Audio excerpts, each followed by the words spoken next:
Hello दोस्तों, स्वागत है आपका संकल्प एकेडमी के यूट्यूब चैनल पे। हम लोग देख रहे थे 69वीं बीपीएससी के लिए बीपीएससी का पूर्वावलोकन जो दिया हुआ है घटना चक्र का, उसी के सीरीज़ को हम लोग कंटिन्यू कर रहे हैं अभी। तो जिसमें दिया हुआ है 38वीं से लेकर 68वीं तक। कहाँ से? 38वीं से लेके इसमें 68वीं तक का प्रश्न को शामिल किया गया है। उसी में हम लोग देख रहे थे मॉडर्न हिस्ट्री को, जिसका पार्ट 2 तक अपलोड कर दिया गया है और आज पार्ट 3 होगा। कितना? पार्ट 3 को हम लोग देखेंगे, ठीक है। इसमें क्वेश्चन संख्या 301 से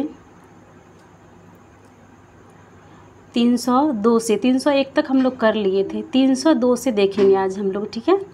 तो चलिए स्टार्ट करते हैं आज। जो पहले बार अगर आए हैं मेरे चैनल पे तो चैनल को शेयर और सब्सक्राइब ज़रूर करें, ठीक है। और कमेंट में बताएं कैसा लगा सेशन। चलिए तो स्टार्ट करते हैं पहले प्रश्न के साथ।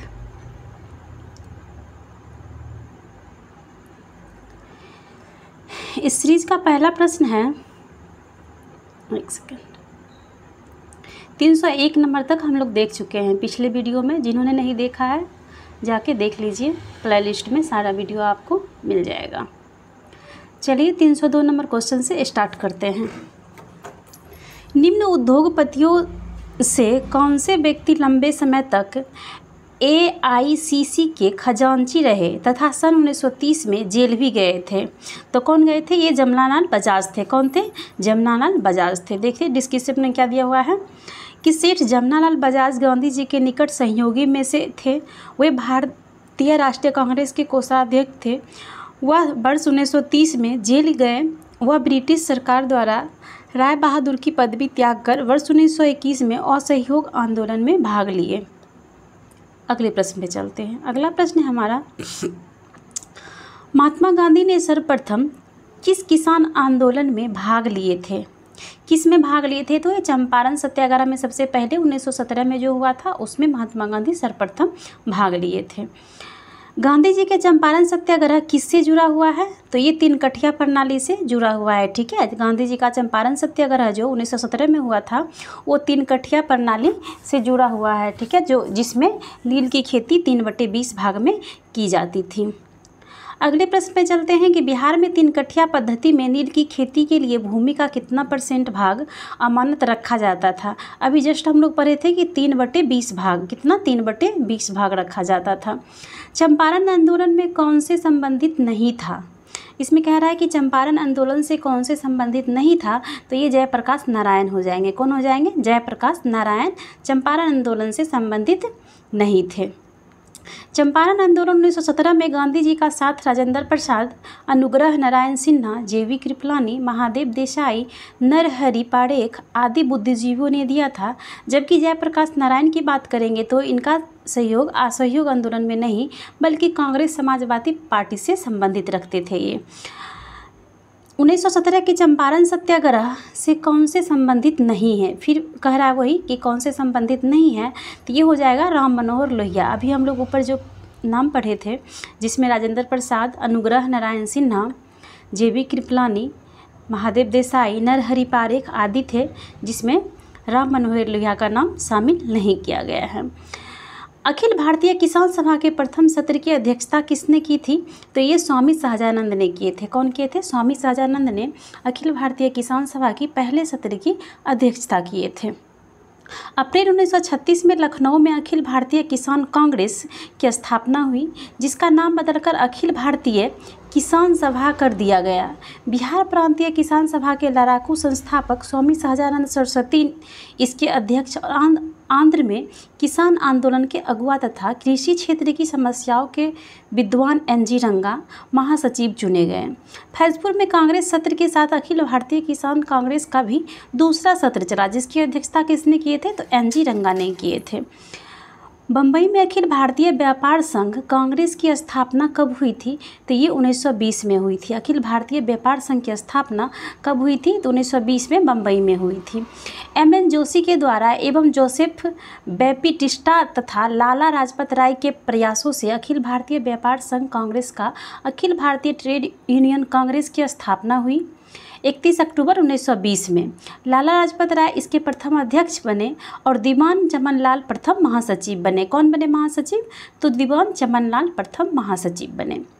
अखिल भारतीय ट्रेड यूनियन कांग्रेस के प्रथम अध्यक्ष कौन थे? प्रथम अध्यक्ष की बात करते हैं तो प्रथम अध्यक्ष कौन थे? लाला लाजपत राय थे। और महासचिव की बात करेंगे तो महासचिव कौन थे? चमनलाल प्रथम महासचिव थे।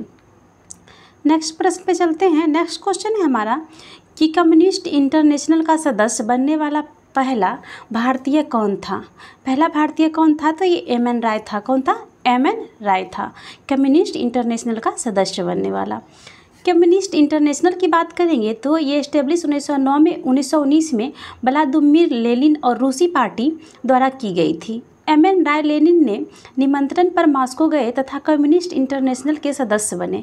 कम्युनिस्ट इंटरनेशनल के सदस्य बनने वाले वे पहले भारतीय रहे। कौन है? पहले भारतीय रहे। भारतीय उच्चायुक्त के पद पर सृजन किस अधिनियम से हुआ है?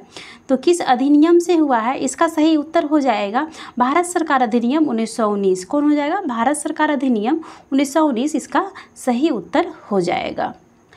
भारत सरकार अधिनियम 1919 में भारत सचिव के कार्यभार को कम करने के लिए एक भारतीय उच्चायुक्त की नियुक्ति की गई। इसका कार्य भारत सरकार के लिए अस्त्र शस्त्र और अन्य सामान खरीदना, ठेका देना, व्यापारिक हितों को देखना और इंग्लैंड में पढ़ने वाले भारतीय विद्यार्थियों की देखभाल करना इत्यादि कर्तव्य थे। उच्चायुक्त और उसके सहायकों के वेतन और व्यय भारत के साधनों से होता था। क्या होता था? भारत के साधनों से होता था। रॉलेट एक्ट का भारतीय राष्ट्रीय कांग्रेस ने विरोध किया। क्यों इसका विरोध किया? क्या लक्ष्य था इसका? तो इसका लक्ष्य था व्यक्तित्व स्वतंत्रता को सीमित करना। क्या था? व्यक्तित्व स्वतंत्रता, व्यक्ति का स्वतंत्रता को सीमित करना था। रॉलेट एक्ट था जो व्यक्ति की स्वतंत्रता को सीमित कर देता था। मार्च 1919 में केंद्रीय विधान परिषद के पास हुआ विधेयक रॉलेट एक्ट के नाम से जाना गया, जिसके अनुसार अंग्रेजी सरकार जिसको चाहे जब चाहे बिना मुकदमा चलाए ही जेल में बंद कर देती थी और इस कानून द्वारा व्यक्ति का स्वतंत्रता को सीमित किया जाता था, जिसे ही काला कानून के नाम से जाना जाता है। ठीक है, रॉलेट एक्ट को ही काला कानून के नाम से जाना जाता है। जलियांवाला बाग नरसंहार किस गांधीवादी सत्याग्रह के संबंध में हुआ था? तो किस गांधीवादी सत्याग्रह के संबंध में हुआ था? देखते हैं इसको। किस गांधीवादी सत्याग्रह संदर्भ में हुआ था? तो ये हो जाएगा हमारा रॉलेट सत्याग्रह। ठीक है, रॉलेट एक्ट के संदर्भ में ही हुआ था। अगले प्रश्न में चलते एक बार देख लेते हैं इसको। ठीक है, अखिल भारतीय राजनीतिक में गांधी जी का पहला साहसिक कदम रॉलेट एक्ट के विरुद्ध सत्याग्रह था। रॉलेट एक्ट मार्च 1919 में लागू किया गया था, जिसके विरुद्ध गांधी जी ने 6 अप्रैल 1919 को देशव्यापी हड़ताल का आयोजन कराया था। जालियांवाला बाग 13 अप्रैल 1919 को शांतिपूर्ण जनसभा में लेफ्टिनेंट जनरल डायर ने नरसंहार कराया था। कौन कराया था? लेफ्टिनेंट जनरल डायर ने कराया था। रॉलेट एक्ट भारत में लागू किया गया। कब लागू हुआ था? तो ये 1919 में लागू हुआ था। रॉलेट एक्ट की बात करेंगे तो ये 1919 में भारत में लागू किया गया था।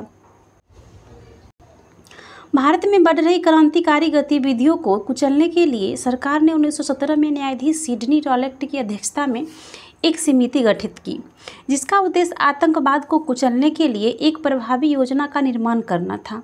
इसके सुझाव पर मार्च 1919 में पारित विधेयक रॉलेट एक्ट के नाम से जाना गया। रॉलेट अधिनियम के द्वारा अंग्रेजी सरकार जिसको चाहे जब चाहे बिना मुकदमा चलाए जेल में बंद रख सकती थी। इसलिए इस कानून को बिना अपील बिना दलील कानून भी कहा गया है। बिना अपील बिना दलील का कानून भी कहा गया है। जलियांवाला बाग प्रदर्शन के लिए क्यों लोग जमा हुए थे? क्यों जमा हुए थे? तो ये जमा हुए थे किचलू तथा सत्यपाल को बंदी बनाया गया था, उसी के लिए जमा हुए थे जलियांवाला बाग में लोग। ठीक है, किचलू और सत्यपाल को बंदी बनाया गया था, उसी के विरोध करने के लिए लोग जमा हुए थे। रॉलेट एक्ट के बढ़ते विरोध को देखते हुए सरकार ने गांधी जी तथा कुछ अन्य नेताओं के पंजाब के प्रवेश पर प्रतिबंध लगा दिया। इससे वहाँ की जनता का आक्रोश भी बढ़ गया था। यह आक्रोश तब तक और बढ़ गया जब पंजाब के 2 लोकप्रिय नेता डॉक्टर सत्यपाल एवं डॉक्टर किचलू को गिरफ्तार कर लिया। इसी गिरफ्तारी और रॉलेट एक्ट के विरोध करने के लिए लोगों ने अमृतसर के जालियांवाला बाग में एक विशाल सभा का आयोजन किया। इसी बाग में 13 अप्रैल 1919 को शांतिपूर्ण जनसभा में जनरल डायर ने नरसंहार करवाया था। ठीक है, 13 अप्रैल 1919 को। अगले प्रश्न में चलते हैं। अगला प्रश्न है हमारा, रविन्द्रनाथ टैगोर ने अपनी नाइटहुड की उपाधि किस कारण त्याग दी थी? रविन्द्रनाथ टैगोर ने अपनी नाइटहुड की उपाधि जो है ये जलियांवाला बाग हत्याकांड के कारण ही त्याग दी थी। ठीक है, रविन्द्रनाथ टैगोर जी। 13 अप्रैल 1919 को जलियांवाला बाग हत्याकांड के समय हृदय विदारक घटना के कारण रविन्द्रनाथ टैगोर ने ब्रिटिश सरकार द्वारा प्रदान की गई नाइटहुड की उपाधि को लौटा दिए और टैगोर ने कहा था कि समय आ गया है जब सम्मान के तमगे अपमान के बेतुके संदर्भ में हमारे कलंक को सुस्पष्ट कर देते हैं। जहाँ तक मेरा प्रश्न है, मैं सभी विशेष उपाधियों से रहित होकर अपने देशवासियों के साथ खड़ा होना चाहता हूँ। ठीक है, ये उनका उस समय का वक्तव्य था। लंदन में 13 मार्च 1940 को सर माइकल ओडायर को गोली मारकर हत्या कर दी गई। किसने की थी? तो ये उधम सिंह ने किया था हत्या। किसने? उधम सिंह ने हत्या कर दिया था। मार्च 1940 में पंजाब के क्रांतिकारी नेता उधम सिंह ने जालियांवाला बाग के नरसंहार का बदला लेने के लिए इस हत्याकांड के समय पंजाब के लेफ्टिनेंट गवर्नर रहे सर माइकल ओडायर को लंदन में हत्या कर दी थी, जिसके लिए उन्हें गिरफ्तार करके फांसी भी दी गई थी। ठीक है, जिसके लिए उसे मृत्युदंड दे दिया गया था। वर्ष 1919 में भारतीय इतिहास से संबंधित है। 1919 किससे संबंधित है? तो अभी हम लोग कंटिन्यू पढ़ते आ रहे हैं उसके बारे में। जलियांवाला बाग हत्याकांड से संबंधित है 1919। अमृतसर के जलियांवाला बाग में भीड़ का दमन कब हुआ था? ठीक है, तो ये कब हुआ था? 13 अप्रैल 1919 को ही जलियांवाला बाग हत्याकांड जैसी घटना घटी थी। नेक्स्ट प्रश्न में चलते हैं। जलियांवाला बाग हत्याकांड के लिए जिम्मेदार जनरल डायर को निम्न में से किसने मारा? किसने मारा? तो अभी हम लोग पढ़े थे, उधम सिंह ने मारा था। ठीक है, उधम सिंह ने मारा था। किसने खिलाफत आंदोलन को हिंदुओं और मुसलमानों की एकता के एक ऐसे अवसर के रूप में देखा जो 100 वर्षों में पुनः प्रस्तुत नहीं होगा? किसने देखा? ये महात्मा गांधी ने। ठीक है, खिलाफत आंदोलन को हिंदुओं और मुसलमानों की एकता के एक ऐसे अवसर को देखा जो 100 वर्षों में पुनः प्रस्तुत नहीं होगा। किसने? महात्मा गांधी ने। ठीक है, देखिए पढ़ते हैं इसके बारे में क्या दिया हुआ है। 23 से 24 नवंबर 1919 को दिल्ली में अखिल भारतीय खिलाफत कमेटी का अधिवेशन हुआ, जिसके अध्यक्ष गांधी जी थे। दिसंबर 1919 में हुए भारतीय राष्ट्रीय कांग्रेस के अमृतसर अधिवेशन में खिलाफत आंदोलन को और अधिक बढ़ावा मिला। अब कांग्रेस ने बड़ी सावधानी से धार्मिक मामलों से स्वयं को पृथक रखा, किंतु खिलाफत आंदोलन शुरू होने के बाद गांधी जी ने यह अनुभव किया कि हिंदू मुस्लिम को एकजुट करने का यह स्वर्णिम अवसर होगा, जो आगे 100 वर्षों में प्राप्त नहीं हो सकता है। ठीक है, नहीं हो सकता है। 1920 के खिलाफत कमेटी की सभा, जिसने गांधी को असहयोग आंदोलन के नेतृत्व को संभालने का अनुरोध किया था, वह किस शहर में हुआ था? 1920 में जो खिलाफत कमेटी का सभा हुआ था, पूछ रहा है कि वो किस शहर में हुआ था? तो वो इलाहाबाद में हुआ था। कहाँ हुआ था? वो इलाहाबाद में हुआ था। गांधी जी ने 1920 में खिलाफत कमेटी को अंग्रेजी हुकूमत के खिलाफ असहयोग आंदोलन छोड़ने की सलाह दी थी। 9 जून 1920 को खिलाफत कमेटी ने इलाहाबाद में इस सलाह को स्वीकार किया और गांधी जी को आंदोलन का नेतृत्व करने का अधिकार सौंपा। सितंबर 1920 में कलकत्ता में लाला लाजपत राय के नेतृत्व में हुए कांग्रेस के विशेष अधिवेशन में असहयोग आंदोलन को प्रारंभ करने का निर्णय लिया गया। ठीक है, असहयोग आंदोलन का प्रारंभ करने का निर्णय लिया गया। अगले प्रश्न में चलते हैं। अगला प्रश्न है हमारा कि गांधी जी के असहयोग आंदोलन में लोगों को शराब से परहेज करने का आग्रह किया गया। फलस्वरूप सरकार के राजस्व में भारी कमी आई। एक प्रदेश की सरकार ने लोगों को फिर से शराब पीने को प्रेरित करने के लिए प्रमुख व्यक्तियों की एक सूची प्रसारित की जो शराब पीते थे। उस प्रदेश का नाम बताइए। यानी कि जो सूची जारी किया था सरकार, जो शराब पीते थे, उस प्रदेश का इसमें नाम बताना है। तो देखिए इसमें क्या क्या ऑप्शन दिया हुआ है देखते हैं हम लोग। दिया हुआ है आंध्र प्रदेश, बिहार, बॉम्बे, गुजरात। तो इसका सही आंसर बिहार हो जाएगा, माफ़ कीजिएगा। चलिए नेक्स्ट क्वेश्चन पे चलते हैं। नेक्स्ट क्वेश्चन है हमारा, एक बार देख लेते हैं इसको। गांधी जी के असहयोग आंदोलन के फलस्वरूप लोगों के शराब से परहेज करने के चलते सरकार के राजस्व में भारी कमी आ गई। जब शराब बंद किया गया तो राजस्व में भारी कमी आ गई। अतः बिहार एवं ओडिशा की सरकार ने शराब को स्वास्थ्य के लिए हितकर प्रभावों को प्रचारित एवं प्रसारित करने के लिए ऐसे महान एवं प्रसिद्ध लोगों की एक सूची जारी की जो शराब का सेवन करते थे। इस सूची में Sikandar, Julius Caesar, Napoleon, Shakespeare आदि शामिल थे। ठीक है, कौन कौन शामिल थे देख लिए हम लोग। नेपोलियन थे, जूलियस सीजर थे, सिकंदर एवं शेक्सपियर इस लिस्ट में शामिल थे। किस लिए लिस्ट निकाला गया? तो शराब पीने के लिए प्रेरित करने के लिए। महात्मा गांधी ने खिलाफत आंदोलन का समर्थन क्यों किया था? क्यों किए थे महात्मा गांधी ने? तो गांधी जी ने अंग्रेज़ों के खिलाफ अपने आंदोलन में भारतीय मुसलमानों का सहयोग प्राप्त करना चाहते थे, इसीलिए खिलाफत आंदोलन का समर्थन किए थे। ठीक है, इसीलिए खिलाफत आंदोलन का समर्थन किए थे। अंग्रेज़ों द्वारा तुर्की साम्राज्य का विभाजन करने के विरुद्ध खिलाफत आंदोलन प्रारंभ हुआ। दिल्ली में 24 नवंबर 1919 को होने वाले खिलाफत कमेटी के सम्मेलन की अध्यक्षता महात्मा गांधी को प्रदान की गई। दिसंबर 1919 में हुए भारतीय राष्ट्रीय कांग्रेस के अमृतसर अधिवेशन से खिलाफत आंदोलन और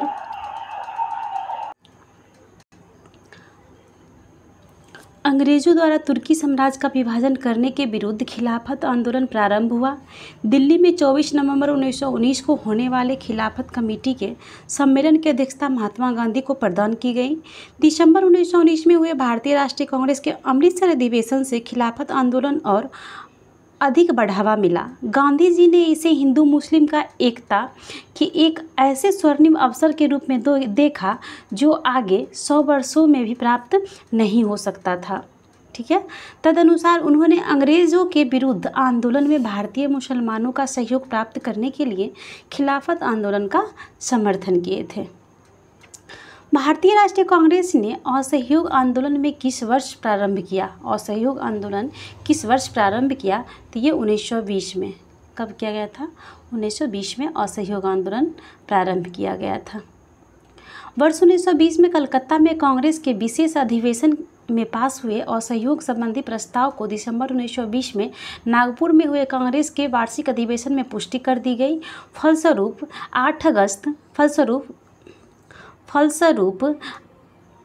12 अगस्त 1920 को गांधी जी के नेतृत्व में असहयोग आंदोलन की शुरुआत हुई थी। ठीक है, गांधी जी ने असहयोग आंदोलन कब प्रारंभ की? 1 अगस्त हो जाएगा। ठीक है, उसमें 1 अगस्त हो जाएगा। गांधी जी ने असहयोग आंदोलन का प्रारंभ कब किया? तो ये हो जाएगा 1920 में, 1 अगस्त 1920 में किया था। ठीक है, अगले प्रश्न में चलते हैं, वही दिया हुआ है नीचे भी। किस क्षेत्र में राहुल संकृत्यान 1920 के असहयोग आंदोलन में सक्रिय थे? तो ये छपरा में थे। कहाँ थे? छपरा में थे। राहुल संकृत्यान ने अपनी शिक्षा बनारस से पूर्ण की। वह 1912 में साधु बन गए और अपना नाम बाबा रामोदर दास रख लिया। उन्होंने 1921 में असहयोग आंदोलन में भाग लिया। उन्हें जेल भी हुई। यह असहयोग आंदोलन के समय छपरा में सक्रिय थे। वर्ष 1922 में ये छपरा डीसी के अध्यक्ष चुने गए। किस घटना के बाद महात्मा गांधी ने असहयोग आंदोलन को अपनी हिमालय जैसी भूल बताई थी? ये चौरी चौरा का जो घटना हुआ था ना, उसको महात्मा गांधी असहयोग आंदोलन के कारण ही चौरी चौरा का घटना हुआ था। इसीलिए चौरी चौरा जो है उत्तर प्रदेश के गोरखपुर के पास एक कस्बा है, जहाँ 4 फरवरी 1922 को आंदोलनकारियों की भीड़ ने ब्रिटिश शासन की एक पुलिस चौकी को आग लगा दी, जिससे 22 या 23 पुलिस कर्मचारी जिंदा जलकर मर गए और गांधी जी ने इस घटना की निंदा की तथा असहयोग आंदोलन को स्थगित कर दिया। गांधी जी ने इस घटना को हिमालय जैसे भूल की संज्ञा दी। किसकी? हिमालय जैसे भूल की संज्ञा दी। किस घटना के कारण गांधी जी ने असहयोग आंदोलन वापस ले लिया? तो ये चौरी चौरा घटना के कारण ने गांधी जी ने असहयोग आंदोलन को वापस ले लिया था। ठीक है, असहयोग आंदोलन को वापस ले लिया था। इसके संबंध में इन्होंने कहा था कि आंदोलन समाप्त करने के अपने निर्णय के बारे में कहा था गांधी जी ने कि यंग इंडिया में लिखा है कि आंदोलन हिंसक होने से बचाने के लिए मैं हर एक अपमान, हर एक यांत्रणापूर्ण बहिष्कार, यहाँ तक कि मौत भी सहने को तैयार हूँ। ठीक है, यहाँ तक कि मौत भी सहने को तैयार है। आंदोलन समाप्त करने के अपने निर्णय के बारे में गांधी जी ने यंग इंडिया में कहा। अगला क्वेश्चन है कि असहयोग आंदोलन के दौरान किससे पटना कॉलेज छोड़ा जबकि उसकी परीक्षा के केवल 20 दिन ही बचे थे? किसने छोड़े थे? तो ये जयप्रकाश नारायण छोड़े थे। ठीक है, जबकि उनके परीक्षा को ओनली 20 डेज ही बचा था। ठीक है, बिहार के सारण के सिताब दियारा में जन्मे स्वतंत्रता सेनानी जयप्रकाश नारायण ने असहयोग आंदोलन के दौरान पटना कॉलेज छोड़ा जबकि उनकी परीक्षा को 20 दिन बचे थे। इसके पश्चात उन्होंने कांग्रेस द्वारा संचालित बिहार विद्यापीठ में प्रवेश लिया था। ठीक है, बिहार विद्यापीठ में प्रवेश लिया था। 1921 के मोपला आंदोलन की जो शाखा थी वो क्या 1900 आंदोलन की जो शाखा थी खिलाफत आंदोलन की थी। किसकी थी? खिलाफत आंदोलन की शाखा थी। केरल प्रांत के मालाबार जिले के मोपला काश्तकारों के आंदोलन मुख्यतः लगान व बेदखली को लेकर थे। जमींदार जब चाहते थे उन्हें भूमि से बेदखल कर देते थे और जब चाहते थे मनमाना लगान वसूलते थे। खिलाफत आंदोलन की अपनी जड़ें जमाता जा रहा था। हालत ये हो गई कि खिलाफत आंदोलन एवं काश्तकारों की बैठक में फ़र्क करना मुश्किल हो गया। इस तरह दोनों आंदोलन एक दूसरे में समा गए। ठीक है, एक दूसरे में समा गए। 1920 से 22 के असहयोग आंदोलन के दौरान बिहार में प्रचलित मान्यताओं में से एक यह भी कि उनकी जीत होगी। क्या थी? तो अंग्रेज़ों को हराने का तरीका पता था। ठीक है, अंग्रेज़ों को हराने का तरीका ये जो पता था, इसका ऑप्शन सी हो जाएगा। ठीक है, देखते हैं इसके डिस्क्रिप्शन को पढ़ लेते हैं। दिया हुआ है कि गांधी जी ने वर्ष 1918 में गुजरात के अहमदाबाद में मिल मजदूरों की हड़ताल का सफल नेतृत्व किया और वर्ष 1920 में उनके द्वारा ब्रिटिश सरकार के साथ अहिंसक असहयोग में न सिर्फ वस्तुओं बल्कि भारत में अंग्रेजों द्वारा संचालित या उनकी मदद से चल रहे संस्थाओं जैसे विधायिका, न्यायालय, कार्यालय या स्कूल का बहिष्कार भी शामिल था। इस कार्यक्रम ने देश में जोश फूंक दिया और विदेशी शासनों का फंदा काट दिया। गांधी जी ने हिंदुओं और मुसलमानों को भी एक साथ मंच पर ला दिया। गांधी जी का एक महामानव के रूप में उदय, उनके कृत्यों के फलस्वरूप अंग्रेजी शासकों में भय उत्पन्न होने के कारण बिहार के लोगों में विश्वास उत्पन्न हुआ कि हमारी जीत होगी, क्योंकि गांधी जी को अंग्रेजों को हराने का तरीका मालूम था। गांधी जी ने रचनात्मक कार्यों के जरिए अन्य भारतीय नेताओं के मुकाबले गाँव में निवास करने वाले देशों की 90% जनता के बहुत अधिक निकट आ गए थे। इस प्रकार गांव में रहने वाली करोड़ों की आबादी में जागृति पैदा कर दी और स्वराज की मांग को मध्यवर्गीय आंदोलन के स्तर से उठाकर देशव्यापी आदम्य जन आंदोलन के रूप में दे दिया। ठीक है, दे दिया। शराबबंदी आंदोलन 2022 के किसके नेतृत्व में प्रारंभ हुआ था? तो ये सरदार वल्लभ भाई पटेल के नेतृत्व में 1922 में शराबबंदी आंदोलन प्रारंभ हुआ था।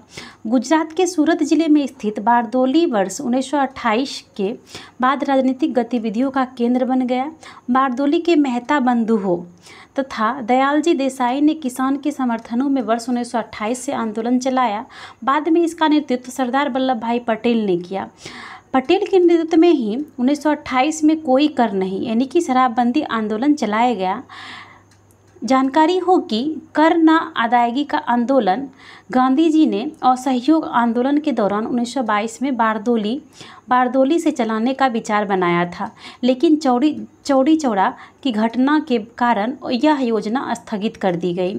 बिहार लोक सेवा आयोग ने त्रुटिवश शराबबंदी आंदोलन को कर न अदायगी की तिथि वर्ष 1928 के स्थान पर 1922 लिखा है। ठीक है, जो कि गलत है। 1921 के मोपला विद्रोह कहाँ हुआ था? अभी हम लोग पढ़े थे केरल में हुआ था। ठीक है, 1921 में मोपला विद्रोह केरल में हुआ था। मोपला विद्रोह की बात करेंगे तो ये केरल के क्षेत्र मालाबार क्षेत्र में वर्ष 1921 में हुआ था। यहाँ पर काश्तकार अधिकतर बटाईदार मुसलमान थे, जहाँ जमींदार अधिकतर हिंदू थे। ठीक है, अधिकतर हिंदू थे। असहयोग आंदोलन के स्थगन संबंधी घटनाओं का सही कर्म कौन सा है? उसको सजाना है। ठीक है, सही कर्म को सजाना है। तो देखते हैं कौन है सही कर्म, सजाते हैं हम लोग। दिया हुआ है ए नंबर, ठीक है। तो पहले क्या हो जाएगा, पहले हो जाएगा चौरी चौरा में पुलिस गोलीकांड, उग्र भीड़ द्वारा पुलिस थाना को जलाना, उसके बाद गांधी जी द्वारा आंदोलन का स्थगन, गांधी जी की गिरफ्तारी। सिंपल सा है, पहले पुलिस गोलीकांड हुआ, ठीक है, गोलीकांड हुआ, उसके बाद भीड़ पुलिस थाना को जला दिया, उसके बाद गांधी जी ने असहयोग आंदोलन को स्थगित कर दिए, उसके बाद गांधी जी की गिरफ्तारी हुई, ठीक है, उसके बाद गांधी जी की गिरफ्तारी हुई। फरवरी 1922 में पुलिस चौकी में आग लगाने की घटना संबंधित चौरी चौरा किस स्थान पे है, तो ये उत्तर प्रदेश के गोरखपुर में है, ठीक है, उत्तर प्रदेश में है। नेक्स्ट प्रश्न पे चलते हैं कि लॉर्ड सिन्हा ने 1921 में कहाँ के गवर्नर पद से त्यागपत्र दिया था, तो ये बिहार एवं उड़ीसा। कहाँ दिया था, बिहार उड़ीसा। सत्येंद्र प्रसन्नो सिन्हा का जन्म 24 मार्च 1863 को बंगाल के वीरभूमि रायपुर में हुआ था। यह वर्ष 1908 में के एडवोकेट जनरल नियुक्त होने वाले प्रथम भारतीय थे, ठीक है, प्रथम भारतीय थे, पहले भारतीय थे जिन्हें वायसराय की काउंसिल में कानूनी सदस्य के रूप में शामिल किया गया था। 1920 में बिहार और उड़ीसा के गवर्नर नियुक्त हुए थे। कब हुए थे, 1920 में। जो प्रशासन एवं उच्च पद प्राप्त करने वाले प्रथम भारतीय थे। स्वस्थ कारणों से इंगित वर्ष 1921 में अपने पद से इस्तीफा दे दिया। 4 मार्च 1928 को इनकी मृत्यु हो गई। कब हो गई, 4 मार्च 1928 को इनकी मृत्यु हो गई। 1923 से 28 के काल में भारतीय राजनीति में क्रांतिकारी कार्यावधियों की पुनरावृत्ति का कारण क्या था, पुनरावृत्ति का कारण क्या था, तो ये हो जाएगा गांधी जी द्वारा असहयोग आंदोलन का स्थगन करना। गांधी जी द्वारा असहयोग आंदोलन का स्थगन करना हम लोग पढ़े हैं, ठीक है ना, वही सब दिया हुआ है असहयोग आंदोलन के बारे में ही। तो नेक्स्ट प्रश्न पे चलते हैं। स्वराज दल की स्थापना को असफलता के बाद हुई थी। किसकी असफलता के बाद हुई थी, तो असहयोग आंदोलन की असफलता के बाद स्वराज दल की स्थापना हुई थी, ठीक है। असहयोग आंदोलन की असफलता के बाद स्वराज पार्टी का गठन जनवरी 1923 में CR दास, मोतीलाल नेहरू, CR दास इसके अध्यक्ष बने एवं मोतीलाल नेहरू को महासचिव बनाया गया। स्वराज पार्टी ने अपने को कांग्रेस के अभिन्न हिस्से के रूप में प्रचारित किया, साथ ही अहिंसा और असहयोग से प्रति अपने वचनबद्धता को दोहराया, ठीक है। इसके अध्यक्ष कौन बने थे, CR दास, और महासचिव की बात करेंगे तो ये कौन बने थे, मोतीलाल नेहरू। स्वराज दल की स्थापना किसने की थी, अभी जस्ट हम लोग पढ़े थे, CR चित्तरंजन दास एवं मोतीलाल नेहरू, ठीक है, मोतीलाल नेहरू। 1923 में स्वराज पार्टी का गठन किसने किया, रिपीट क्वेश्चन है, वही CR दास एवं मोतीलाल नेहरू होगा। एवं फिर रिपीट क्वेश्चन दिया है कि किसके असफलता के बाद हुआ था, तो असहयोग आंदोलन के असफलता के बाद स्वराज पार्टी का गठन किया गया था। 1922 में गया इंडियन नेशनल कांग्रेस के अधिवेशन के अध्यक्ष कौन थे, ये कौन थे, तो CR दास थे। कौन थे, CR दास थे, चित्तरंजन दास थे। देखते हैं इसमें क्या दिया हुआ है। वर्ष 1922 में जेल से छूटने के बाद चित्तरंजन दास को गया में कांग्रेस सम्मेलन का निर्वाचित अध्यक्ष घोषित किया गया। असहयोग आंदोलन की समाप्ति के बाद देशबंधु में सभा प्रवेश कार्यक्रम के जरिए जैसे सभाओं के भीतर से असहयोग भारतीय राजनीति को नया आयाम देने का प्रयास किया, परंतु सी राजागोपालाचारी, वल्लभ भाई पटेल, डॉक्टर राजेंद्र प्रसाद, NG रंगा, आयंगर आदि ने नेताओं ने परिषद में प्रवेश करने की नीति का विरोध कर दिया। क्या कर दिया, विरोध कर दिया। इस अधिवेशन में काउंसिलिंग में प्रवेश न लेने का प्रस्ताव पारित हुआ। फलस्वरूप CR दास ने त्यागपत्र दे दिया। इसके उपरांत उन्होंने कांग्रेस के भीतर से स्वराज पार्टी की स्थापना किया, ठीक है, स्वराज पार्टी की स्थापना की। भारतीय राष्ट्रीय कांग्रेस के 1922 में आयोजित अधिवेशन के अध्यक्ष कौन थे, तो ये CR दास थे, ठीक है, CR दास थे। कौन थे, CR दास थे। 1922 के अध्यक्ष CR दास थे। अतः अब नेक्स्ट प्रश्न है कि अतः सदैव सहमति के साथ और अक्सर वाणिज्य मंडल के निर्देशों पर भारत सरकार चलती है और इसे व्हाइट मैन्स बर्डन कहा जाता है। यह किसने कहा था, तो ये सच्चिदानंद सिन्हा कहा था। किसने कहा था, सच्चिदानंद सिन्हा ने व्हाइट मैन्स बर्डन कहा जाता है। किसको, तो अतः सदैव सहमति के साथ अक्सर वाणिज्य मंडल के निर्देशों पर भारत सरकार चलती है। किसने कहा था, सच्चिदानंद सिन्हा ने कहा था। साइमन कमीशन पहली बार भारत कब आया था, तो ये 1928 में आया था। कब आया था, 1928 में पहली बार साइमन कमीशन भारत आया था। अगले प्रश्न में चलते हैं, देख लेते हैं इसका डिस्क्रिप्शन।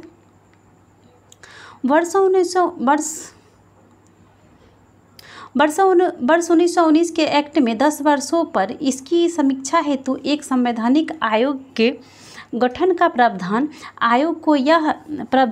आयोग को यह देखना था कि यह अधिनियम व्यवहार में कहाँ तक सफल रहा तथा उत्तरदायी शासन की दशा में कहाँ तक प्रगति करने की स्थिति में है। किंतु ब्रिटेन की कंजर्वेटिव सरकार ने इसकी समीक्षा हेतु 2 वर्ष पूर्व, जो कि 1927 में ही साइमन कमीशन की नियुक्ति कर दी। सर जॉन साइमन की अध्यक्षता में गठित इस कमीशन में कुल 7 सदस्य थे। कितने सदस्य थे? 7 सदस्य थे। चूँकि इसमें सभी सदस्य अंग्रेज थे, इसीलिए कांग्रेसियों ने इस श्वेत कमीशन कहकर विरोध किया। इसे श्वेत कमीशन कहकर विरोध किया और साइमन कमीशन 3 फरवरी 1928 को बम्बई पहुंचा था। कब पहुंचा था? 3 फरवरी 1928 को। इसमें कह रहा है ना कि रिक्त स्थानों को पूर्ति कीजिए। ठीक है, रिक्त स्थानों को पूर्ति करना है। नेहरू रिपोर्ट किसकी अध्यक्षता में? कह रहा है कि नेहरू रिपोर्ट डैश की अध्यक्षता में एक कमेटी द्वारा तैयार किया गया था तथा इसका विषय क्या था? तो नेहरू रिपोर्ट जो है मोतीलाल नेहरू की अध्यक्षता में तैयार किया गया था और इसका विषय भारत में संवैधानिक व्यवस्था था। क्या था? भारत में संवैधानिक व्यवस्थाएं थी। साइमन आयोग को नियुक्त करने वाले अनुदानपंथी राज्य सचिव लॉर्ड बिरकेनहैंड के अनुसार भारतीय लोग संवैधानिक सुधार के लिए ठोस प्रस्ताव बनाने में असमर्थ थे। उन्होंने कहा कि भारतीय ऐसा संविधान बनाने में असमर्थ है जिसको सभी भारतीयों का व्यापक राजनीतिक समर्थन प्राप्त हो। इस चुनौती को भारतीय द्वारा स्वीकार किया गया और एक योजना को अंतिम रूप देने के लिए फरवरी, मई और अगस्त 1928 में सर्वदलीय अधिवेशन आयोजित किए गए। मोतीलाल नेहरू की अध्यक्षता में 8 सदस्यीय समिति ने अगस्त 1928 में प्रस्तावित संविधान का प्रारूप प्रस्तुत किया। इसको मोतीलाल नेहरू के नाम पर नेहरू रिपोर्ट नाम के बाद जाना गया। मोतीलाल नेहरू ही इस रिपोर्ट के लेखक थे। इसमें सांप्रदायिक आधार पर अलग निर्वाचन मंडल की मांग को अस्वीकार किया गया। इस रिपोर्ट में डोमिनियन स्टेटस की मांग की गई। इसके अतिरिक्त अन्य सिफारिश की गई जैसे सबो वयस्क के लिए मताधिकार, महिलाओं के लिए समान अधिकार, यूनियन बनाने की स्वतंत्रता और धर्म का हर प्रकार से राज्यों का पृथक्करण। पूर्ण स्वराज का प्रस्ताव लाहौर कांग्रेस में पारित किया गया। किस वर्ष किया गया? तो 1929 में किया गया था। ठीक है, कब किया गया था? 1929 में किया गया था। 1929 में कांग्रेस के कलकत्ता अधिवेशन में ब्रिटिश सरकार को यह अल्टीमेटम दिया गया कि वह वर्ष के अंत में नेहरू रिपोर्ट स्वीकार कर ले या कांग्रेस द्वारा प्रारंभ किए जाने वाले जन आंदोलन का सामना करे। निर्धारित समय सीमा में सरकार द्वारा कोई निश्चित उत्तर न मिलने पर दिसंबर 1929 में पंडित जवाहरलाल नेहरू की अध्यक्षता में कांग्रेस का ऐतिहासिक लाहौर अधिवेशन हुआ, जिसमें पंडित जवाहरलाल नेहरू ने पूर्ण स्वराज का लक्ष्य घोषित किया। जैसे ही 31 दिसंबर 1929 को मध्यरात्रि का घंटा बजा, कांग्रेस अध्यक्ष पंडित जवाहरलाल नेहरू ने लाहौर में रावी के तट पर भारतीय स्वतंत्रता का झंडा फहराया। कांग्रेस कार्य समिति द्वारा 2 जनवरी 1930 को अपनी बैठक में यह निर्णय लिया गया कि 26 जनवरी 1930 को पूर्ण स्वराज दिवस के रूप में मनाया जाएगा। 26 जनवरी को प्रत्येक वर्ष पूर्ण स्वाधीनता दिवस के रूप में मनाया जाएगा। ठीक है, पूर्ण स्वाधीनता दिवस के रूप में मनाया जाएगा। भारतीय राष्ट्रीय कांग्रेस ने किस सत्र में पूर्ण स्वाधीनता दिवस को प्रस्तावित किया था? तो 1929 के लाहौर अधिवेशन में। ठीक है, जस्ट हम लोग अभी ऊपर पढ़े हैं इसको। प्रश्न नीचे 1929 में लाहौर में आयोजित भारतीय राष्ट्रीय कांग्रेस के अधिवेशन का अध्यक्ष कौन थे? तो बात करेंगे इसके अध्यक्ष के, तो जे.एन. नेहरू थे। कौन थे? जे.एन. नेहरू थे इसके अध्यक्ष। अगले प्रश्न में चलते हैं। अगला प्रश्न है हमारा कि भारतीय राष्ट्रीय कांग्रेस द्वारा किस दिन को पूर्ण स्वराज दिवस घोषित किया गया है? किस दिन को पूर्ण स्वराज दिवस के रूप में घोषित किया गया है? तो ये 26 जनवरी 1930 को। कब किया गया है? 26 जनवरी 1930 को किया गया है पूर्ण स्वराज दिवस के रूप में घोषित। 1929 के कांग्रेस अधिवेशन में पूर्ण स्वराज का पताका किसने उठाया था? तो किसने उठाया था? ये पंडित जवाहरलाल नेहरू ने। किसने? पंडित जवाहरलाल नेहरू ने। समाजवाद का समर्थन कौन था? और 1933 में ब्रिटिश सरकार शासन देशी राज्यों, जमींदारवाद और पूंजीवाद को उखाड़ फेंकना चाहता था। तो ये हो जाएगा जवाहरलाल नेहरू। कौन हो जाएंगे? जवाहरलाल नेहरू हो जाएंगे। जवाहरलाल नेहरू समाजवाद के समर्थक थे। नेहरू वर्ष 1933 ब्रिटिश शासन, देशी राज्यों, जमींदार और पूंजीवाद को उखाड़ फेंकना चाहते थे। नेहरू का समाजवाद सोवियत संघ के समाजवाद से प्रभावित था। किस देश से? तो रूस के समाजवाद से प्रभावित थे। उन्होंने नवंबर 1927 में सोवियत संघ की यात्रा की थी। 1927 में सोवियत संघ की यात्रा की थी। वर्ष 1921 में पहली बार पूर्ण स्वतंत्रता की मांग किसने उठाया था? पूर्ण स्वतंत्रता का मांग किसने उठाया था? तो ये मौलाना हसरत मोहानी ने उठाया था। कब? 1921 में पहली बार पूर्ण स्वतंत्रता की मांग मौलाना हसरत मोहानी ने उठाया था। 1921 के अहमदाबाद में हुए कांग्रेस अधिवेशन की अध्यक्षता कौन कर रहे थे? तो हकीम अजमल खां कर रहे थे। 1921 के अहमदाबाद के कांग्रेस अधिवेशन की अध्यक्षता हकीम अजमल खां कर रहे थे और इसी अधिवेशन में सर्वप्रथम मौलाना हसरत मोहानी ने पूर्ण स्वतंत्रता की मांग की उठाई थी। ठीक है, किंतु महात्मा गांधी ने इस मांग के पक्ष में नहीं थे। कौन नहीं थे? महात्मा गांधी इस मांग के पक्ष में नहीं थे। बारदौली सत्याग्रह का सफल नेतृत्व किसने किया था? तो ये किया था वल्लभ भाई पटेल। ठीक है, वल्लभ भाई पटेल किए थे। इसी में महिलाओं के द्वारा वल्लभ भाई पटेल को सरदार की उपाधि दी गई थी। क्या दी गई थी? सरदार की उपाधि दी गई थी। दांडी यात्रा कब की गई थी? तो ये 1930 में की गई थी। ठीक है, पढ़ते हैं एक बार दांडी यात्रा के बारे में। महात्मा गांधी 12 मार्च 1930 में नमक सत्याग्रह शुरू किया। उन्होंने साबरमती आश्रम से 80 सहयोगियों, मतलब खुद अपने सहित 80 सहयोगी और गांधी सहित कुल 81 हो गए 7 सत्याग्रह के लिए कूच किया। 24 दिनों की लंबी यात्रा के बाद उन्होंने 6 अप्रैल 1930 को दांडी में सांकेतिक रूप से नमक कानून को तोड़ दिया। नमक कानून तोड़कर औपचारिक रूप से सविनय अवज्ञा आंदोलन का शुभारंभ किया।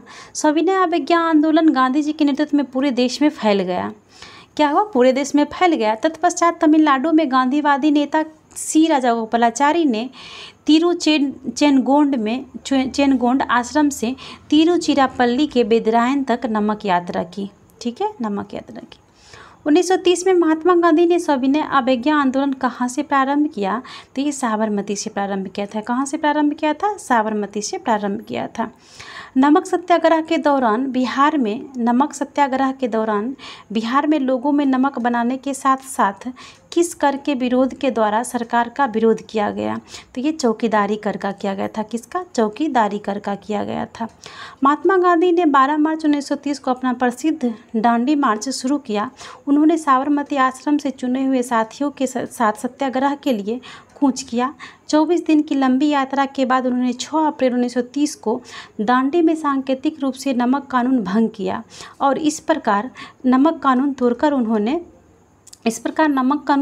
उन्होंने औपचारिक रूप से सविनय अवज्ञा आंदोलन का शुभारंभ किया। किसका? सविनय अवज्ञा आंदोलन का शुभारंभ किया। सविनय अवज्ञा आंदोलन गांधी जी के नेतृत्व में पूरे देश में फैल गया। बिहार में लोगों ने नमक बनाने के साथ साथ चौकीदारी कर के द्वारा सरकारों का विरोध किया। चौकीदारी कर का विरोध बिहार में अत्यधिक सफल रहा। कहाँ सफल रहा सबसे ज़्यादा? तो बिहार में। दांडी यात्रा कितनों दिन तक चला? तो 24 दिन तक। कितने दिन तक? 24 दिन तक।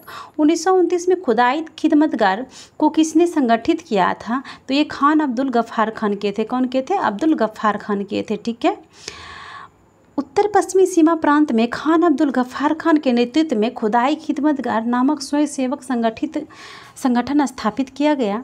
इसे लाल कुर्ती के नाम से भी जाना जाता है। लाल कुर्ती संगठन ने पठानों के राष्ट्रीय एकता का नारा बुलंद किया और अंग्रेजों से स्वतंत्रता के लिए ब्रिटिश उपनिवेशवाद के विरुद्ध आंदोलन संगठित किया तथा श्रमजीवियों की हालत में सुधार की मांग की। ज्ञातव्य है कि जब अन्य प्रांतों में मुसलमान एवं सत्याग्रह आंदोलन से अलग रख रहे थे तो उत्तर पश्चिमी सीमा प्रांत के मुसलमानों ने खान अब्दुल गफ्फार खान के नेतृत्व में सविनय अवज्ञा आंदोलन के एक महत्वपूर्ण भूमिका को निभाई थी। ठीक है, किसके साथ? खान अब्दुल गफ्फार खान के साथ। नमक सत्याग्रह के दौरान बिहार के लोगों ने नमक बनाने के साथ साथ सरकार के विरुद्ध किस कर का विरोध करने का विकल्प चुना था? तो ये हो जाएगा, कौन सा कर हो जाएगा? ई ऑप्शन सही दिया हुआ। देखते हैं इसमें क्या हो जाएगा।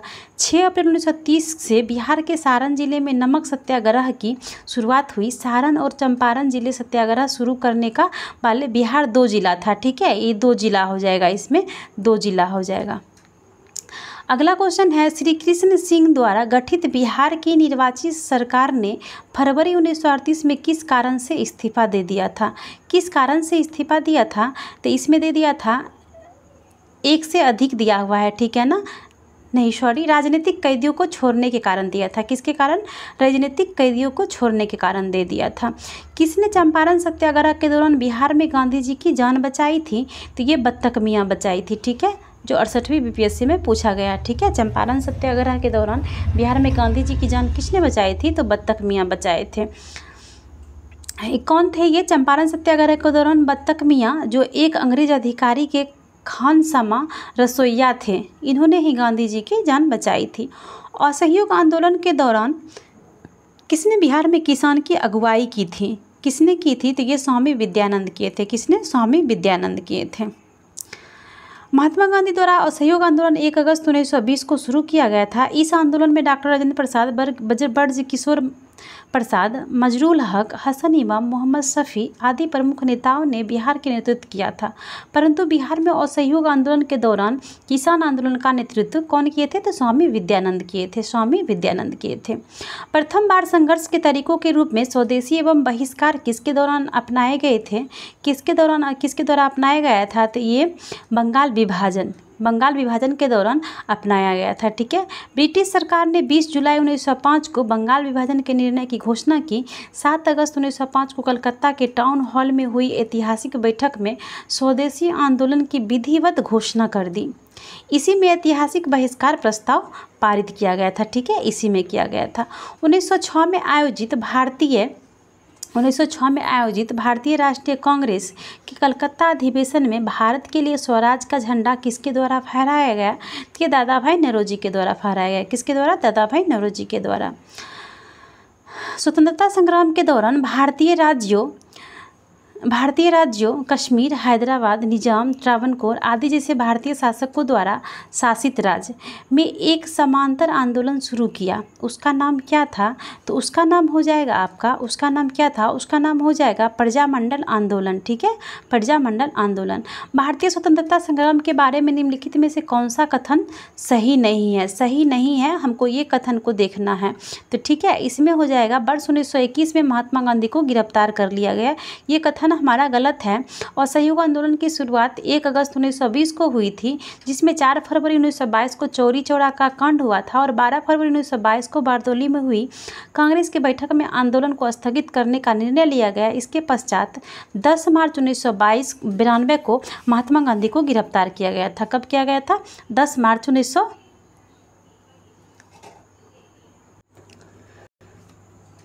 इसके पश्चात 10 मार्च 1922 होगा इसमें, ठीक है, 1992 नहीं होगा। इसको सही कर लेंगे सभी लोग, मिसप्रिंट हो गया है, ठीक है ना। 10 मार्च 1922 को महात्मा गांधी को गिरफ्तार कर लिया गया।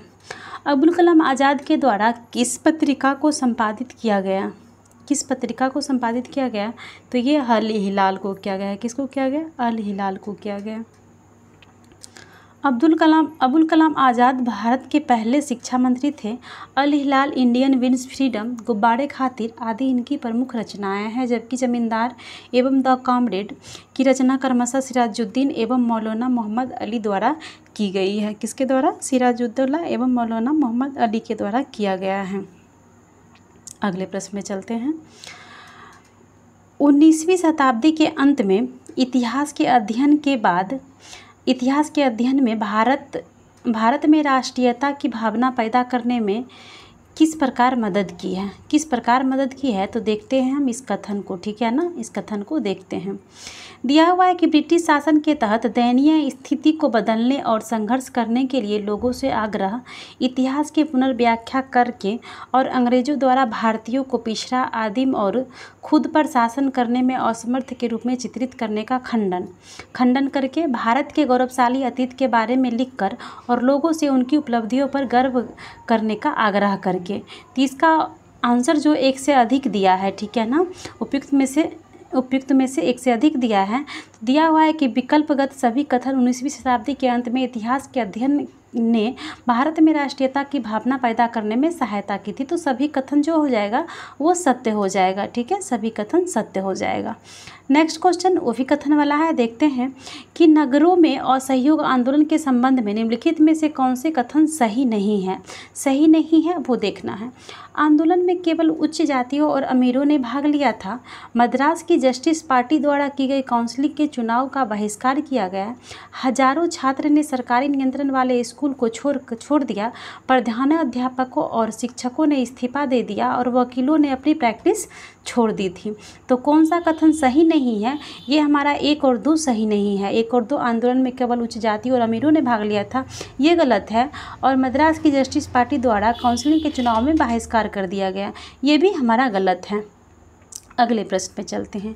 एक सन्यासी जो फिजी में एक गिरमिटिया मजदूर के रूप में काम करने के बाद उस जिले में अपनी पीठ पर तुलसीदास रामायण की एक प्रति लेकर आया था, जिससे वह ग्रामीण श्रोताओं को छंद सुनता गया, वहाँ जिस किसान नेता का जिक्र है वह कौन है? वो कौन सा किसान नेता का जिक्र किया गया है? तो ये बाबा रामचंद्र का किया गया है, ठीक है, बाबा रामचंद्र का किया गया है। 17 अक्टूबर 1920 को बाबा रामचंद्र द्वारा उत्तर प्रदेश के प्रतापगढ़ जिले में अवध किसान सभा का औपचारिक रूप से गठन किया गया।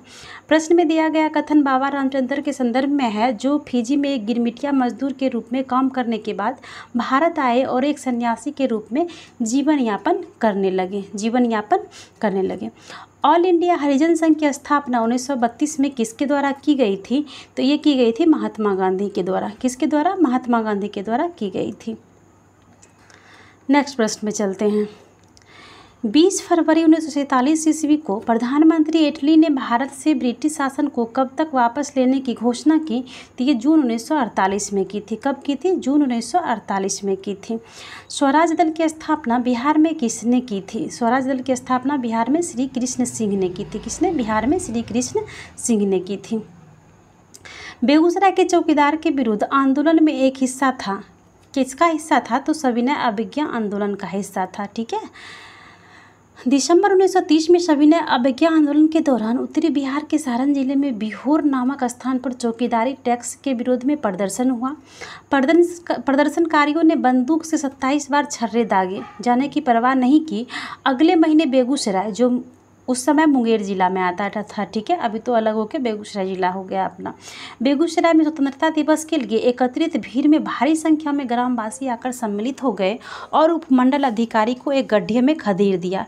146 बार गोलीबारी किए जाने के बाद वे विसर्जित हुए, ठीक है। अगले प्रश्न पर चलते हैं। अगला प्रश्न है हमारा कि सविनय अवज्ञा आंदोलन की असफलता के बाद गांधी जी ने किसको महत्व दिया? तो ये रचनात्मक कार्यक्रम को। किसको महत्व दिया? रचनात्मक कार्यक्रम को महत्व दिया। सविनय अवज्ञा आंदोलन की असफलता के बाद गांधी जी ने रचनात्मक कार्यक्रम को महत्व दिया। अक्टूबर 1934 में गांधी जी ने अपना पूरा समय हरिजनों उत्थान में लगाने के बाद लिए सक्रिय राजनीति से स्वयं को हटाने का निश्चय किया। सितंबर 1932 में गांधी जी ने हरिजन कल्याण हेतु अखिल भारतीय छुआछूत विरोधी लीग की स्थापना की तथा हरिजन नामक साप्ताहिक पत्र का प्रकाशन किया, ठीक है, साप्ताहिक पत्र का प्रकाशन किया। निम्नलिखित में से किस भारतीय ने लंदन में प्रथम गोलमेज कॉन्फ्रेंस में भाग लिया? किसने भाग लिया? तो ये मौलाना मोहम्मद अली ने भाग लिया, ठीक है, मौलाना मोहम्मद अली ने भाग लिया। मई 1930 में साइमन कमीशन की रिपोर्ट प्रकाशित हुई। राजनीतिक संगठन ने कमीशन की सिफारिशों को अस्वीकार कर दिया। कांग्रेस के प्रमुख नेता जेल में थे। ब्रिटिश सरकार ने निराशा एवं असंतोष के वातावरण में नवंबर 1930 में लंदन में प्रथम गोलमेज सम्मेलन में बुलाया। सम्मेलन में कुल 89 प्रतिनिधियों ने भाग लिया, किंतु कांग्रेस ने भाग नहीं लिया। भाग लेने वालों में से प्रमुख थे तेज बहादुर सप्रू, श्रीनिवास शास्त्री, मोहम्मद अली, मोहम्मद शफी। जो भी भाग लिए थे उनका नाम दिया हुआ है, ठीक है। तीनों गोलमेज सम्मेलन में किसने भाग लिया है? तो तीनों गोलमेज सम्मेलन में भाग लेने वाले थे भीमराव अंबेडकर। कौन थे? भीमराव अंबेडकर जी जो थे, तो तीनों गोलमेज सम्मेलन में भाग लिए थे। अगले प्रश्न में चलते हैं। अगला प्रश्न है कि गांधी इरविन समझौता कब हुआ था? तो गांधी इरविन समझौता 1931 में हुआ था। कब हुआ था? 1931 में हुआ था। बात करेंगे, कुछ दिया हुआ है इरविन समझौता के बारे में कि क्या समझौते के अनुसार क्या क्या रखा गया था, उसमें ये दिया गया है। गांधी जी के नेतृत्व में कांग्रेस सविनय अवज्ञा आंदोलन स्थगित के लिए तैयार हो गई। सभी युद्ध बंदियों जिनके विरुद्ध हिंसा का आरोप नहीं था को रिहा करने का आदेश दिया गया। विदेशी कपड़े और शराबों की दुकान पर शांतिपूर्ण धरना देने का अधिकार दिया गया। समुद्र तटीय प्रदेशों में बिना नमक कर दिए नमक बनाने की अनुमति दी गई। कांग्रेस द्वितीय गोलमेज सम्मेलन में भाग लेने के लिए तैयार हो गई, परंतु इस समझौता से जनता को निराश किया क्योंकि भगत सिंह, सुखदेव एवं राजगुरु को फांसी न दिए जाने की जनता की मांग को इसमें सम्मिलित नहीं किया गया था। ठीक है, इसमें सम्मिलित नहीं किया गया था। प्रसिद्ध गांधी इरविन समझौता किस वर्ष हुआ था? तो ये 1931 में हुआ था। कब हुआ था? 1931 में हुआ था। निम्न में से कौन सा गोलमेज सम्मेलन 1932 में हुआ था? तो ये तीसरा हुआ था। ठीक है, तीसरा गोलमेज सम्मेलन 1932 में हुआ था। पहला 1930 में, दूसरा 1931 में और तीसरा देखिए डिटेल्स दिया हुआ है नीचे, इसको हम लोग पढ़ लेते हैं। प्रथम गोलमेज सम्मेलन की बात करेंगे तो प्रथम गोलमेज सम्मेलन 12 नवंबर 1930 को हुई थी, 13 जनवरी 1931 तक चला। और दूसरे की बात जिसमें भारतीय उदारवादी दल, मुस्लिम लीग, हिंदू महासभा, दलित वर्ग, व्यापारी वर्ग तथा राजवारों के प्रतिनिधियों के ने भाग लिया था, किंतु कांग्रेस इसमें सम्मिलित नहीं हुई थी। लेकिन दूसरे गोलमेज सम्मेलन की बात करेंगे तो ये 7 सितंबर 1931 में आरंभ हुई थी और 1 दिसंबर 1931 तक चला था, जिसमें कांग्रेस के एकमात्र प्रतिनिधित्व के रूप में गांधी जी ने भाग लिया था। और तीसरा गोलमेज सम्मेलन की बात करेंगे तो 17 नवंबर 1932 को हुई थी, जो 24 दिसंबर 1932 तक चली थी। ठीक है, 1932 तक चली थी। अगले प्रश्न पे चलते हैं। अगला प्रश्न है हमारा कि भारतीय राष्ट्रीय कांग्रेस ने किस गोलमेज सम्मेलन में भाग नहीं लिया? तो किस में भाग नहीं लिया? तो ये इसमें दिया हुआ है ई ऑप्शन। ठीक है, किस में भाग, क्या बोल रहा है, किस में भाग नहीं लिया? भारतीय राष्ट्रीय कांग्रेस ने किस में भाग नहीं लिया? तो ये हो जाएगा प्रथम में ना, सभी में भाग लिया था। प्रथम में तो भाग नहीं लिया, प्रथम में भाग नहीं लिया और तीसरा का भी तो कांग्रेस ने बहिष्कार ही किया था। ठीक है, और द्वितीय में तो महात्मा गांधी जी भाग लिए थे। द्वितीय गोलमेज सम्मेलन के किस प्रश्न में असफल रहा? तो ये रहा था सांप्रदायिक प्रतिनिधित्व के प्रश्न पे असफल रहा। ठीक है, असफल रहा।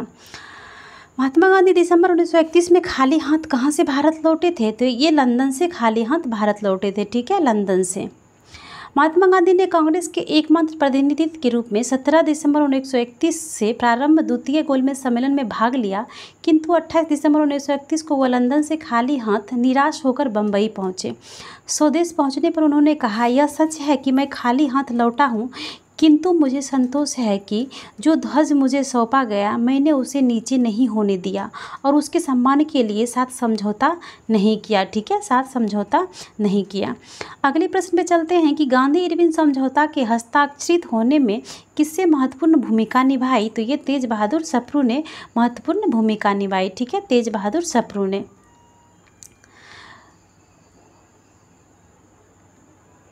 5 मार्च 1931 को निम्न में से कौन समझौता हुआ था? तो ये गांधी इरविन समझौता हुआ था। कब? 5 मार्च 1931 को गांधी इरविन समझौता हुआ था।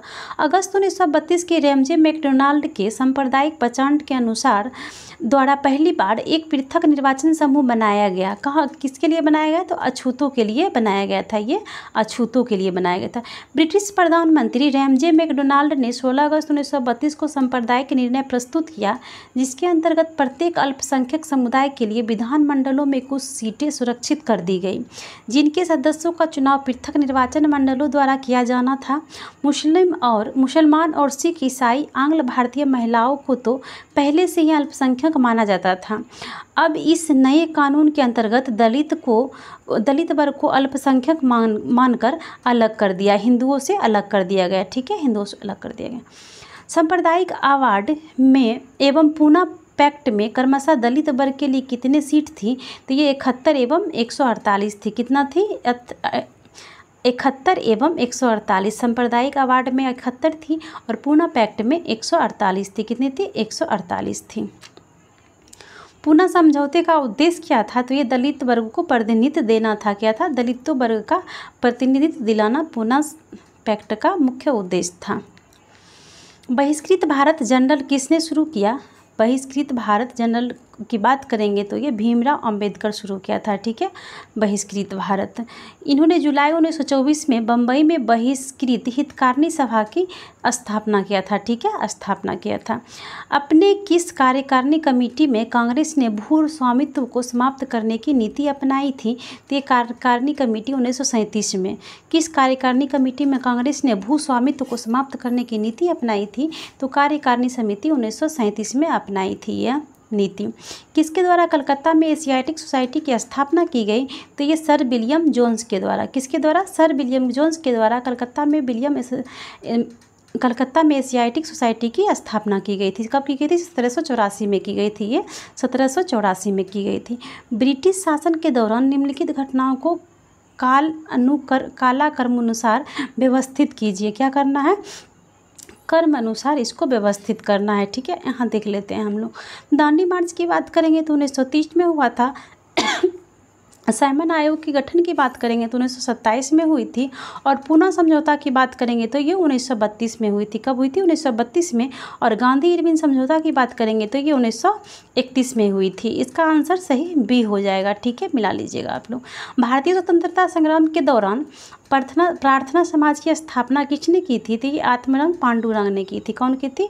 आत्माराम पांडुरंग ने प्रार्थना समाज की स्थापना की थी। किसकी सहायता से? तो केशव चंद्र की सहायता से किए थे, प्रेरणा से किए थे 1867 ईस्वी में। ठीक है, निम्नलिखित में से कौन नील विद्रोह के नेता थे? नील विद्रोह के नेता की बात करेंगे दिगंबर बिश्वास एवं विष्णु बिश्वास थे। कौन थे? दिगंबर बिश्वास एवं विष्णु बिश्वास थे। भारत के वायसराय के रूप में किसके कार्यकाल में महान शहीद भगत सिंह, सुखदेव और राजगुरु को फांसी दे दी गई? तो ये लॉर्ड इरविन के काल में। किसके काल में? लॉर्ड इरविन के काल में दे दी गई थी। तो महान शहीद क्रांतिकारी भगत सिंह, सुखदेव और राजगुरु को वायसराय लॉर्ड इरविन के कार्यकाल में 23 मार्च 1931 को फांसी दे दी गई थी। कब? 23 मार्च 1931 को फांसी दे दी गई थी। किस डोगरा जनरल ने 1834 और 1841 के बीच लद्दाख, बाल्टिस्तान और तिब्बत के कुछ हिस्सों में सफल सैन्य अभियान का नेतृत्व किया? ये जोरावर सिंह। कौन थे? जोरावर सिंह थे ये। कश्मीर के डोगरा शासक गुलाब सिंह के सेनानायक और किश्तवाड़ के गवर्नर जोरावर सिंह ने 1834 और 1841 के बीच लद्दाख, बाल्टिस्तान और तिब्बत के कुछ हिस्सों में सफल सैन्य अभियान का नेतृत्व किया। 1841 ईस्वी में पश्चिमी तिब्बत अभियान के दौरान युद्ध में मारे गए। अगले प्रश्न में चलते हैं। किस अधिनियम के बारे में जवाहरलाल नेहरू ने कहा कि हमें एक ऐसी कार दी गई जिसमें सब ब्रेक थे किंतु इंजन नहीं थे? ब्रेक तो थे किंतु इंजन नहीं थे। किसके बारे में? 1935 के अधिनियम के बारे में जे.एन. नेहरू के द्वारा कहा गया। ठीक है, जे.एन. नेहरू के द्वारा कहा गया है। फरवरी 1938 में बिहार की चुनी हुई सरकार ने किस कारणवश इस्तीफा दे दिया था? तो किस कारणवश इस्तीफा दे दिया था? ये राजनीतिक बंदियों को छोड़ने के कारण इस्तीफा दे दिया था। किसके कारण? राजनीतिक बंदियों के छोड़ने के कारण। 1935 के भारत सरकार अधिनियम के आधार पर फरवरी 1937 में प्रांतीय विधानसभा के चुनाव हुए। जुलाई 1937 के दौरान 6 प्रांतों में कांग्रेस ने अपने मंत्रिमंडल गठित किए। ये प्रांत थे मद्रास, बम्बई, मध्य प्रांत, उड़ीसा, बिहार और संयुक्त प्रांत।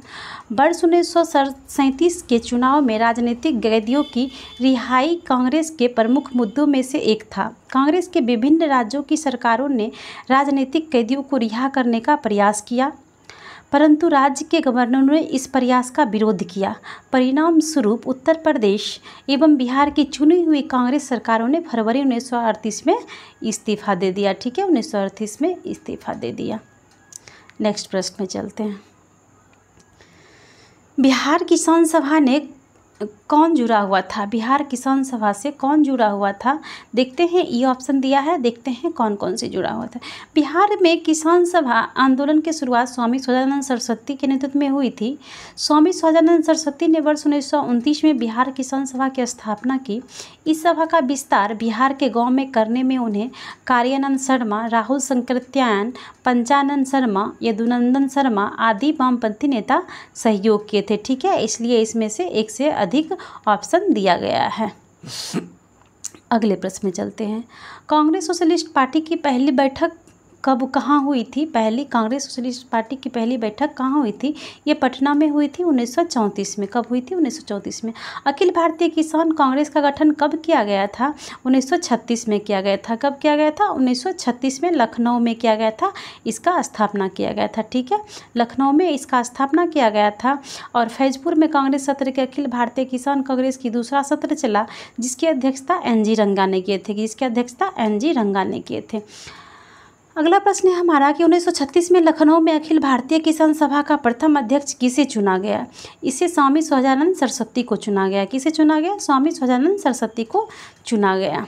अगले प्रश्न में चलते हैं। नेक्स्ट क्वेश्चन है हमारा कि वह कौन सा जगह थी जहां अखिल भारतीय किसान सभा का पहला अधिवेशन हुआ था?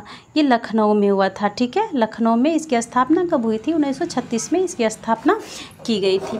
स्वामी सहजानंद सरस्वती ने भूमि और जल मार्ग के राष्ट्रीयकरण की मांग के साथ अखिल भारतीय संयुक्त किसान सभा का गठन किया था। कब किया था? तो उनके मृत्यु से ठीक पहले। ठीक है, उनके मृत्यु से ठीक पहले। अखिल भारतीय किसान सभा का गठन स्वामी सहजानंद सरस्वती वर्ष 1936 में किए थे। वर्ष 1949 में सहजानंद सरस्वती ने ऑल इंडिया यूनाइटेड किसान सभा का गठन किया। इस संगठन की मूलभूत मांग भूमि, जल मार्ग, ऊर्जा और संपत्ति के सभी स्रोतों का राष्ट्रीयकरण करना था। ठीक है, सभी स्रोतों का राष्ट्रीयकरण करना था। आप कीजिएगा थोड़ा। भारत ट्रेड यूनियन कांग्रेस के पहले अध्यक्ष कौन थे? तो ये लाला लाजपत राय हो जाएंगे। ठीक है, कौन थे? लाला लाजपत राय हो जाएंगे। अगले प्रश्न में चलते हैं, एक बार देख लेते हैं इसको, डिस्क्रिप्शन को। भारत में ट्रेड यूनियन कांग्रेस की स्थापना NM जोशी द्वारा 31 अक्टूबर 1920 को बम्बई में की गई। इसकी स्थापना का कारण वर्ष 1919 में अंतर्राष्ट्रीय श्रम संगठन की स्थापना था, इसलिए भारतीय श्रमिक संगठनों ने आपस में संगठित होने का फैसला किया। इसके प्रथम अध्यक्ष लाला लाजपत राय थे तथा उपाध्यक्ष जोसेफ बैप्टिस्टा एवं महामंत्री दीवान चमनलाल बजाज थे। इस संगठन का प्रथम विभाजन वर्ष 1929 में नागपुर अधिवेशन में हुआ। विभाजन के फलस्वरूप all India trade union federation की स्थापना हुई। इस समय जवाहरलाल नेहरू इसके अध्यक्ष थे। ट्रेड यूनियन आंदोलन के क्रांतिकारी चरण का समय क्या था? तो ये हो जाएगा 1926 से 1939 हो जाएगा। क्या हो जाएगा? 1926 से 1939। कांग्रेस सोशलिस्ट पार्टी की प्रथम बैठक पटना में किस वर्ष हुई थी? तो ये 1934 में हुई थी। ठीक है, अभी हम लोग पढ़े भी थे, 1934 में हुई थी। जयप्रकाश नारायण किस पार्टी से संबंधित थे? तो ये किस पार्टी से थे? कांग्रेस समाजवादी पार्टी से जयप्रकाश नारायण जी का संबंध था। ठीक है, बात करेंगे कांग्रेस समाजवादी पार्टी की स्थापना की तो 1934 में की गई और पटना में की गई थी। संस्थापक कौन थे? आचार्य नरेंद्र देव एवं जयप्रकाश नारायण थे। ठीक है, अन्य सदस्य कौन कौन दिया हुआ है, नीचे उसका नाम दिया गया है, आप लोग देख लीजिएगा। जयप्रकाश नारायण इस पार्टी से जुड़े हुए थे। किस पार्टी से जुड़े हुए थे? तो अभी जस्ट पढ़े थे, कांग्रेस सोशलिस्ट पार्टी से जुड़े हुए थे। बिहार सोशलिस्ट पार्टी के संस्थापक कौन थे? ठीक है, तो ये जयप्रकाश नारायण थे। कौन थे? जयप्रकाश नारायण थे। नेक्स्ट क्वेश्चन पे चलते हैं।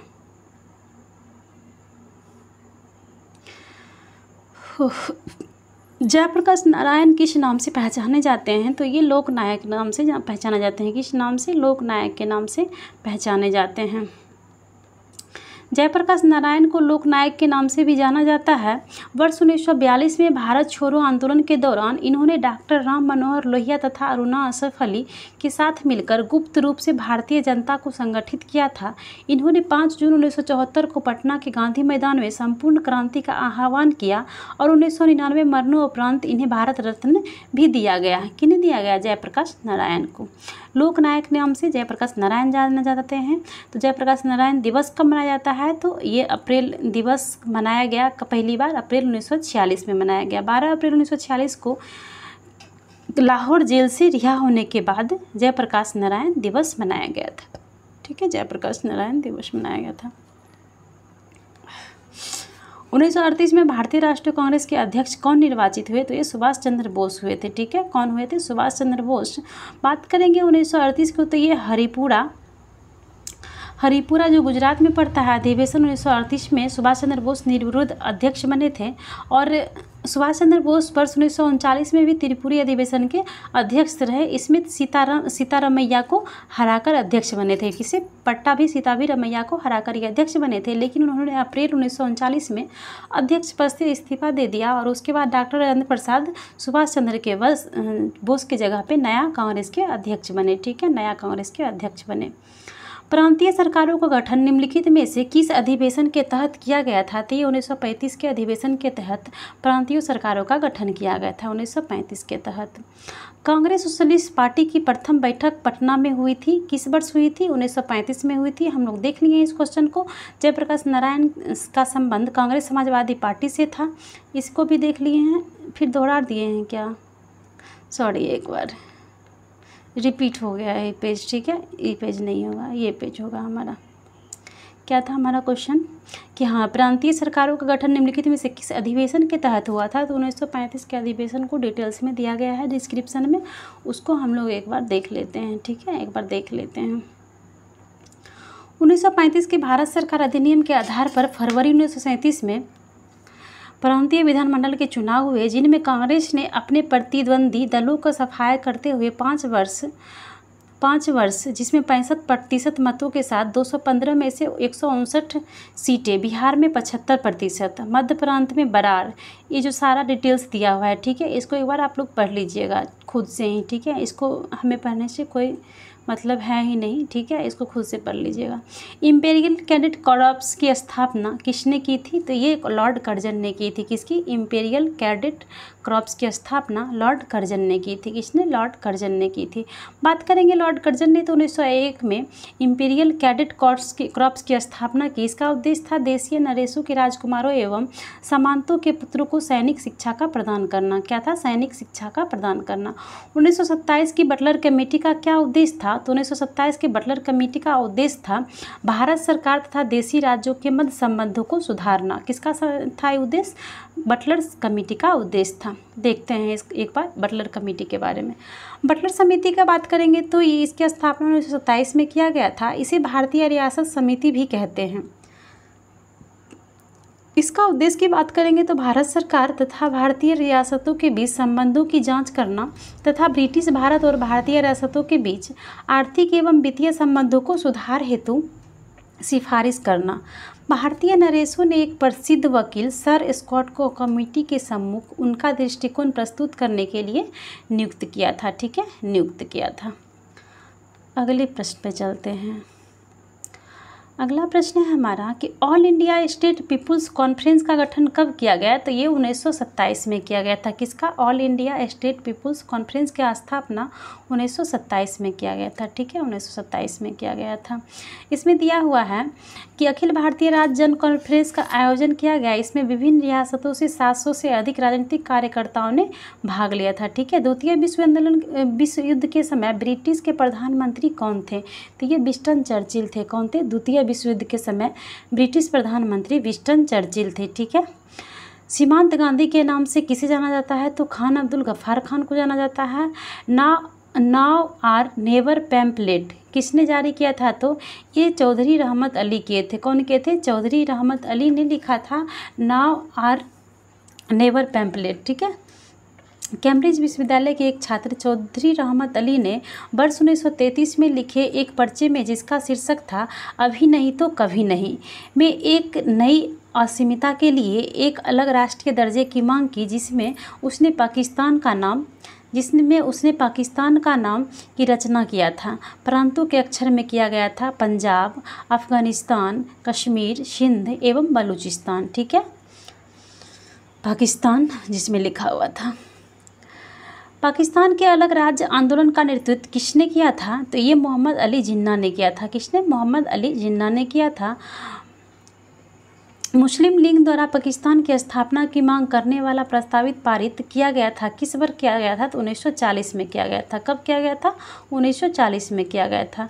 1940 को मुस्लिम लीग के त्यौहार अधिवेशन में लाहौर अधिवेशन में प्रसिद्ध पाकिस्तान प्रस्ताव पारित किया गया, जिसका आधार यह था कि कोई संविधान मुसलमान को स्वीकार नहीं होगा जिसमें भारत के पूर्व और पश्चिमी के मुस्लिम बाहुल क्षेत्र में एक स्वतंत्र और सार्वभौम राज्य के रूप में स्वीकार न किया जाएगा।